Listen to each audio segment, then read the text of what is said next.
والسلام علی سید الانبیاء والمرسلین اما بعد قال اللہ تبارک و تعالی فی الکلامہ المجید اعوذ باللہ من الشیطان الرجیم بسم اللہ الرحمن الرحیم ورفعنا لک ذکرک صدق اللہ العظیم وصدق رسولہ النبی الجواد الکریم الامین ان اللہ وملائکتہ یصلون علی النبی یا ایھا الذین آمنوا صلوا علیہ وسلموا تسلیما بآواز بلند درود پاک کا نذرانہ پیش کیجیے۔ الصلاۃ والسلام علیک یا سیدی یا رسول اللہ وعلی آلک واصحابک یا سیدی یا حبیب اللہ۔ الصلاۃ والسلام علیک یا رحمۃ للعالمین وعلی آلک واصحابک یا خاتم النبیین۔ بلغ العلا بکمالہ کشف الدجا بجمالہ حسنت جمیع خصالہ صلوا علیہ وآلہ۔ اللہ جل شانہ کا بے پایاں فضل و کرم جس نے یہ مقدس مہینے کی بابرکت ساعتیں نصیب فرمائیں۔ اللہ جل شانہ نے قرآن عظیم الشان میں فرمایا ورفعنا لک ذکرک، اے محبوب ہم نے آپ کی خاطر آپ کے ذکر کو بلند فرما دیا۔ آپ نے رنجیدہ خاطر نہیں ہونا، آپ نے پریشان نہیں ہونا۔ اگر کوئی آپ کی تبلیغ دل پر لیتا ہے یا نہیں لیتا، کوئی آپ پر ایمان لاتا ہے یا نہیں لاتا، محبوب آپ کا ذکر ہمیشہ ہی بلند تر رہے گا۔ جو آپ کا کلمہ پڑھ لے گا، جو آپ پر ایمان لے آئے گا، وہ اپنا فائدہ کرے گا، اپنے آپ کو نفع پہنچائے گا۔ جو آپ کا انکار کر دے گا، تکذیب کرے گا، کفر کرے گا، وہ اپنے آپ کو نقصان میں ڈالے گا، وہ خود ہی خسارے میں ہوگا۔ اے محبوب ہم ہمیشہ ہی آپ کا ذکر بلندتا رکھیں گے۔ گفتگو چل رہی تھی آقا کریم صلی اللہ علیہ وآلہ وسلم کی ولادت باسعادت کے حوالے سے۔ محبوب کریم صلی اللہ علیہ وآلہ وسلم کی ولادت مبارکہ ہو گئی۔ اب عرب کا رواج یہ تھا کہ جو نو مولود ہوا کرتا، نئے پیدا ہونے والے بچے ہوتے، انہیں دیہاتی علاقوں میں بھیج دیا جاتا تاکہ وہاں جا کر وہ ٹھوس جان سخت جسم بن جائیں گے، وہاں کی کھلی آب و ہوا میں پرورش پائیں گے، وہاں پر یہ شہروں والے ماحول نہیں ہوں گے، وہاں پر کھلی آب و ہوا ہوگی، اچھی غذا ہوگی، بھینسوں کا بکریوں کا تازہ دودھ خالص دودھ میسر ہوگا، تو بچے اچھے طریقے سے پرورش پا سکیں گے۔ عرب کا یہ رواج تھا۔ محبوب کریم صلی اللہ علیہ وآلہ وسلم جس مہینے میں 571 سنہ عیسوی ربیع الاول شریف کے مہینے میں جب پیدا ہوئے تو اللہ رب العالمین نے یہ گوارا نہ کیا، کیونکہ عرب کا یہ بھی رواج تھا کہ جس گھر میں بیٹیاں پیدا ہوتی انہیں زندہ دفن کر دیا جاتا تھا۔ اللہ رب العالمین نے یہ بھی گوارا نہ کیا کہ یہ مہینہ خوشیوں کا مہینہ ہے، اس مہینے میں کسی کے گھر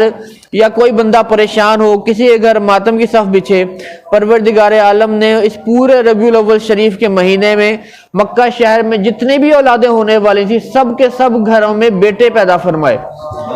تقریباً روایات میں آتا ہے 1100 کے قریب ان دنوں اس زمانے میں مکہ شہر میں 1100 بیٹے پیدا ہوئے اس سال میں مکہ المکرمہ میں۔ اب یہ عام سی بات ہے، کوئی بندہ خوشی کرتا ہے آقا کریم صلی اللہ علیہ وآلہ وسلم کی ولادت میں، کوئی لنگر کھلاتا ہے، کوئی نان حلوہ تقسیم کر رہا ہوتا ہے، کوئی نان حلیم تقسیم کر رہا ہوتا ہے، کوئی لڈو تقسیم کر رہا ہوتا ہے۔ اللہ رب العالمین نے اپنے محبوب کی خوشی میں بیٹے تقسیم فرمائے۔ جس کی جتنی طاقت ہوتی ہے وہ اس حساب سے کرتا ہے، وہ مالک کائنات ہے، بیٹے بھی دیتا ہے، اس نے بیٹے تقسیم فرمائے پورے مکہ شہر میں۔ اب وہ عورتیں، دیہاتی علاقوں کی عورتیں مکہ المکرمہ آ گئیں،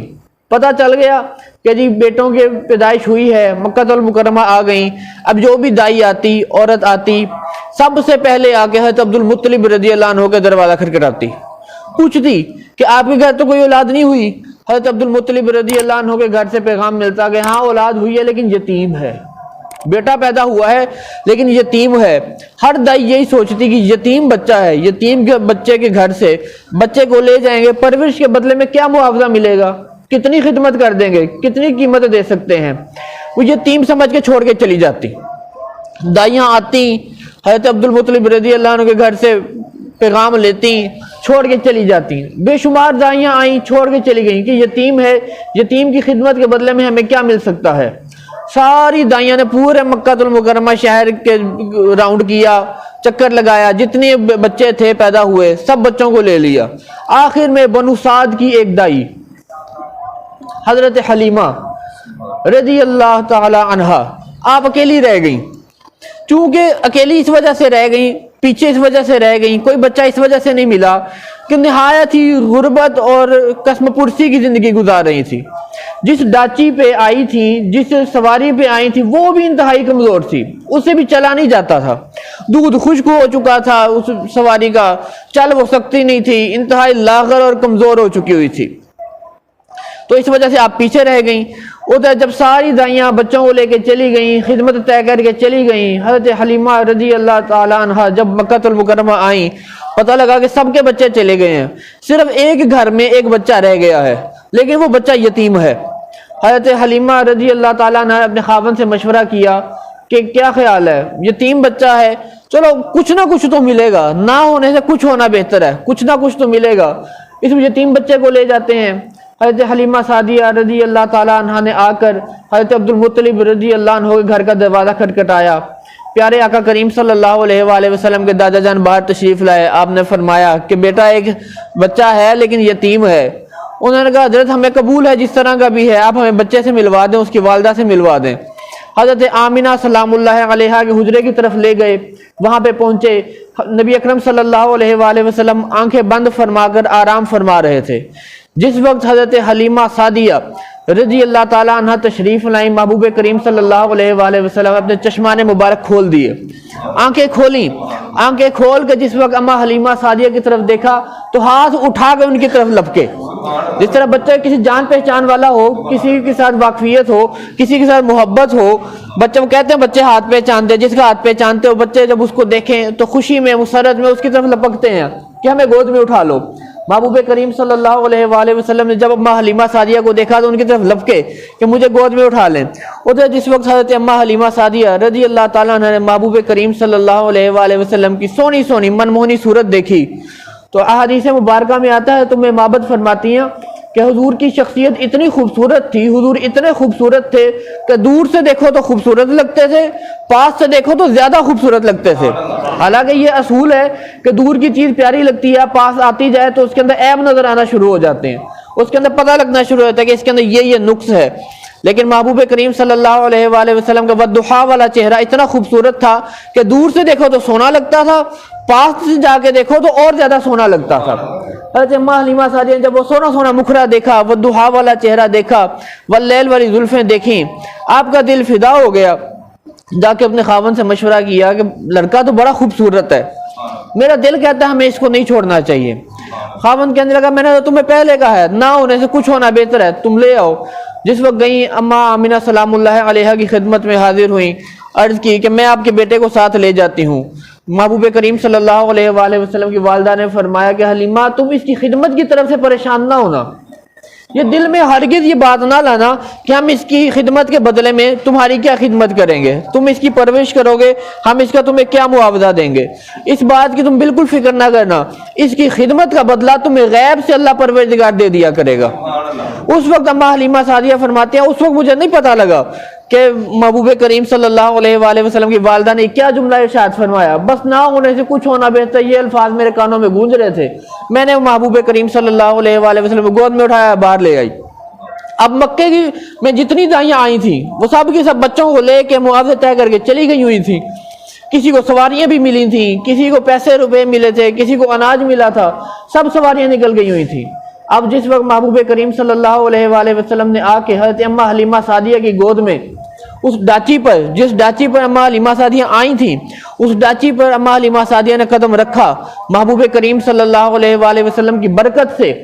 آپ کے انوار و تجلیات اور فیض کی برکت سے وہ ڈاچی جو بالکل کمزور تھی، لاغر تھی، جو آنے والوں میں سب سے آخر میں آئی تھی، اللہ رب العالمین نے اسے تندرستی عطا فرما دی۔ محبوب کریم صلی اللہ علیہ وآلہ وسلم کا معجزہ ہے کہ وہ جس اونٹنی پر، جس سواری پر آپ سوار ہوئے تھے، اللہ کریم نے اسے آپ کی برکت سے اسے تندرستی عطا فرما دی، اس کے تھنوں میں دودھ بھر آیا، اتنا دودھ بھر آیا کہ ایسا لگتا تھا کہ کتنے دنوں سے نہیں دودھ دویا ہوا۔ ابھی دودھ دھونے کے لیے بالکل تیار ہے۔ محبوب کریم صلی اللہ علیہ وآلہ وسلم کو لے کر اما حلیمہ سعدیہ رضی اللہ تعالیٰ عنہا جا رہی ہیں، اچانک دائیوں سے مل گئیں راستے میں۔ چونکہ ڈاچی تندرست ہو گئی، تیز ہو گئی، توانا ہو گئی، دوڑتی جا رہی ہے، اپنی پرانی سہیلیوں کے ساتھ جو آئی تھی آپ کے ساتھ دائیاں، ان کے ساتھ ملاقات ہو گئی۔ ان دائیوں نے دیکھا تو کہنے لگی حلیمہ ایسا کون سا گھر ہے جسے ہم نے چھوڑ دیا؟ ہم نے تقریباً سب گھر پھرے اور جتنے امیر کبیر لوگ تھے ہم سب کے بچے لے آئے، لیکن لگتا ہے کوئی ایک گھر ہم سے چھوٹ گیا تھا، تو کسی اچھے خاصے امیر گھرانے کا چشم و چراغ لے کر آئی ہے، انہوں نے تجھے سواری بھی دی ہے اور سواری بھی تیری بڑی خوبصورت ہے۔ اما حلیمہ سعدیہ نے فرمایا یہ میری پرانی سواری ہے، میں نے کوئی نئی سواری نہیں ملی مجھے، جو سواری میں لے کر آئی تھی اسی سواری پر واپس جا رہی ہوں۔ انہوں نے کہا نانا ایسے تو ہو نہیں سکتا، تیری سواری دیکھ کر لگتا ہی نہیں کہ یہ تیری پرانی سواری ہے، یقیناً تجھے کوئی نئی سواری دی ہے، اور لا وہ دکھا ہمیں وہ خوشبوئیں جو انہوں نے تجھے دی ہیں، وہ خوشبوئیں تو ہمیں دکھا، بڑی خوشبوئیں آ رہی ہیں تیرے پاس سے۔ حضرت حلیمہ سعدیہ رضی اللہ عنہا نے ارشاد فرمایا کہ مجھے خوشبوئیں کوئی نہیں دیں، میں صرف ایک بنو ہاشم کا یہ چشم و چراغ لے کر آئی ہوں، اس کے علاوہ اور مجھے کچھ نہیں ملا، نہ کوئی ڈاچی ملی ہے نہ کوئی خوشبوئیں ملی ہیں۔ یہ ڈاچی بھی اسی کے آنے کی وجہ سے تندرست ہو گئی اور خوشبوئیں بھی اسی بچے میں سے آ رہی ہیں۔ محبوب کریم صلی اللہ علیہ وآلہ وسلم کے بدن اقدس سے، آپ کے جسم مطہر سے ہر وقت خوشبوئیں پھوٹتی رہتی تھیں۔ آپ صلی اللہ علیہ وآلہ وسلم کا پسینہ اتنا خوشبودار ہوا کرتا تھا کہ صحابیات یا صحابہ کرام رضوان اللہ علیہم اجمعین کو جب موقع ملتا آقا کریم صلی اللہ علیہ وآلہ وسلم کا پسینہ اپنی شیشیوں میں اتار لیا کرتے۔ ایک مرتبہ حضور اکرم صلی اللہ علیہ وآلہ وسلم حضرت ام سلیم کے گھر میں آرام فرما تھے، اچانک آپ کی آنکھ کھلی، محبوب کریم صلی اللہ علیہ وآلہ وسلم نے دیکھا کہ ام سلیم رضی اللہ تعالی عنہا انگلی سے آقا کریم صلی اللہ علیہ وآلہ وسلم کے ہاتھ مبارک سے، دست مبارک سے پسینہ اٹھا رہی ہیں اور شیشی میں بھرتی جا رہی ہیں۔ آقا کریم صلی اللہ علیہ وآلہ وسلم نے پوچھا کہ ام سلیم یہ کیا کر رہی ہو؟ آپ نے عرض کی حضور میں آپ کا پسینہ مبارک اکٹھا کر رہی ہوں، یہ میں اپنے بچوں کو خوشبو اور برکت کے لیے لگایا کروں گی۔ آپ کا پسینہ بھی کستوری اور مشک و عنبر سے زیادہ خوشبودار ہوا کرتا تھا۔ ادھر بنو سعد واپس آ گئے، اما حلیمہ سعدیہ رضی اللہ تعالیٰ عنہ واپس گاؤں آ گئیں محبوب کریم صلی اللہ علیہ وآلہ وسلم کو لے کے۔ رات کے وقت عورتیں آ گئیں، محلے کی علاقے کی عورتیں اکٹھی ہو کر آ گئیں۔ حلیمہ اتنا تیل آ گیا، پہلے تو کئی دن چراغ نہیں جلتے تھے، آج جو ہے ہر طرف روشنی ہی روشنی پھیلا رکھی ہے۔ حضرت اما حلیمہ سعدیہ رضی اللہ تعالیٰ عنہ کو فوراً ذہن میں آیا، ہاں مجھے یاد آیا، اس بچے کی والدہ نے کہا تھا کہ حلیمہ تم اس کی خدمت کے بدلے میں معاوضے کے طور پر پریشان نہ ہونا، اس کا معاوضہ تمہیں غیب سے مل جایا کرے گا، اس کا معاوضہ مجھے غیب سے مل رہا ہے۔ میری ڈاچی جو کمزور سی تھی وہ تندرست و توانا ہو گئی، ہر طرف میرے گھر میں خوشبوئیں پھیل گئیں، اور جب سے میں اس کو دوپہر سے صبح سے جب سے میں اس بچے کو لے کر آئی ہوں میرے گھر میں ہر طرف 4 چاند لگ گئے، ایسا لگتا ہے کہ چراغ جلائے ہوئے ہیں، لیکن قسم بخدا میں نے کوئی چراغ روشن نہیں کیا، یہ ساری اسی بچے کی برکت سے ہے۔ محبوب کریم صلی اللہ علیہ وآلہ وسلم کچھ دن وہاں پہ آرام کرتے رہے، اما حلیمہ سعدیہ رضی اللہ تعالیٰ عنہ کو فیض یاب کرتے رہے۔ اچانک ایک رات حضرت اما حلیمہ سعدیہ رضی اللہ تعالیٰ عنہ اور آپ کے علاقے کے لوگوں نے دیکھا کہ چاند دائیں بائیں حرکت کر رہا ہے، کبھی دائیں کو مڑ جاتا ہے کبھی بائیں کو مڑ جاتا ہے۔ لوگ پریشان ہو گئے، لگتا ہے اللہ کی طرف سے کوئی عذاب آنے والا ہے، لگتا ہے قیامت نزدیک ہے، بڑے پریشان ہوئے۔ تمام عورتیں تمام لوگ گھروں کو بھاگے کہ مکہ المکرمہ سے جو بچے لے کر آئے ہوئے ہیں ان کے دیکھیں، ان کو جا کر ان کے واپس مکہ چھوڑ آتے ہیں، ان کے گھروں میں چھوڑ آتے ہیں، اگر یہاں پہ کوئی مسئلہ ہو گیا تو ہم مکہ والوں کو کیا جواب دیں گے۔ اما حلیمہ سعدیہ رضی اللہ تعالیٰ عنہ بھی اپنی کٹیا میں اپنی جھونپڑی میں واپس تشریف لائیں۔ اب وہ جھونپڑی جو آقا کریم صلی اللہ علیہ وآلہ وسلم کا آستانہ عالیہ بن چکا تھا، واپس تشریف لائیں، آ کر دیکھا کہ محبوب کریم صلی اللہ علیہ وآلہ وسلم آسمان کی طرف دیکھ رہے ہیں۔ اب اما حلیمہ سعدیہ رضی اللہ تعالیٰ نے جب حضور کو مسکراتے دیکھا اپنا پچھلا ماجرا بھول گئیں کہ میں آئی کس مقصد کے لیے تھی، حضور کا مسکراتا چہرہ دیکھ کر پریشان ہو گئیں۔ اچانک جس وقت دھیان کیا محبوب کریم صلی اللہ علیہ وآلہ وسلم مسکرا رہے ہیں، آپ نے ایک انگلی اٹھا رکھی ہے، دایاں ہاتھ مبارک اٹھا رکھا ہے، انگلی سے اشارہ کر رہے ہیں، کبھی دائیں طرف اشارہ کرتے ہیں، دیکھا جس طرف اشارہ کیا چاند اس طرف مڑ گیا، کبھی بائیں طرف اشارہ کرتے ہیں، پھر دیکھا جس طرف اشارہ کیا چاند اس طرف مڑ گیا، کبھی چاند دائیں دائیں کو مڑ رہا ہے، کبھی بائیں کو مڑ رہا ہے، چاند خود سے نہیں مڑ رہا، جس طرف میرے محبوب کی انگلی کا اشارہ جا رہا ہے چاند اسی طرف مڑتا جا رہا ہے۔